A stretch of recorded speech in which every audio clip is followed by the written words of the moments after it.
మహారాష్ట్రలో బీజేపీ ప్రభుత్వానికి ఒక షాకింగ్ పరిణామం అక్కడ జరిగినటువంటి ఒక దారుణ సంఘటన. మహారాష్ట్రలోని ఠానే జిల్లా శాహపూర్లో ఓ ప్రైవేట్ స్కూల్ యాజమాన్యం విద్యార్థులతో దారుణంగా ప్రవర్తించింది. పాఠశాల మరుగుదొడ్లో రక్త మరకలు కనిపించాయని, బాలికలను వరుసలో నిలబెట్టి ప్రశ్నించడమే కాకుండా వివస్త్రణ చేసి మరి ఋతుక్రమంలో ఉన్నారని పరిశీలించారు. మంగళవారం జూలై 8న జరిగిన అమానవీయ ఘటన తల్లిదండ్రుల దృష్టికి వెళ్లి బుధవారం పాఠశాల ముందు వాళ్ళ ఆందోళనకు దిగడంతో పోలీసులు రంగప్రవేశం చేశారు. తల్లిదండ్రుల ఫిర్యాదుతో పాఠశాల మహిళా ప్రిన్సిపల్, 4 ఉపాధ్యాయులు, బంట్రోతు, 2 ట్రస్టీల మీద పలు ఇతర సెక్షన్లతో పాటు ఫోక్సో చట్టం కింద కేసులు నమోదైన ఠానే ఎస్పీ రాహుల్ తెలిపారు. ప్రిన్సిపల్ సహా 5గురిని అరెస్ట్ చేశారు.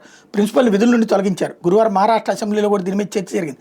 ముఖ్యమంత్రి ఫడ్నవీస్ విచారణకు ఆదేశించారని, కఠిన చర్య తప్పదని మంత్రి గిరీష్ మహాజన్ సభకు తెలిపారు. మరుగుదొడ్డు శుభ్రం చేసిన సిబ్బంది రక్త మరకల ఫోటోలు తీసి స్కూల్ ప్రిన్సిపల్కి ఫిర్యాదు చేశారు. ఆగ్రహం వ్యక్తం చేసిన ప్రిన్సిపల్ పాఠశాలలో 5 నుంచి 10వ తరగతి చదువుతున్న బాలికలందరినీ కన్వెన్షన్ హాల్కి పిలిపించారు.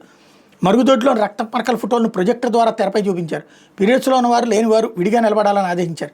విద్యార్థులు అలాగే నిలబడ్డారు. ఋతుక్రమంలో ఉన్న విద్యార్థుల నుంచి టీచర్లు వేలిముద్రలు కూడా సేకరించారు. పీరియడ్స్లో లేవని చెప్పిన విద్యార్థులను మహిళా బంట్రోత్ ద్వారా చెక్ చేయించారు. ఈమె బాలికలను ఒక్కొక్కరుగా మరుగుదొడ్లోకి పిలిచి వ్యవస్థలను చేసి తనిఖీ చేశారు. దీని మీద శాఖాపరంగా దర్యాప్తు చేస్తున్నట్టు ఠానే డీఈఓ తెలిపారు.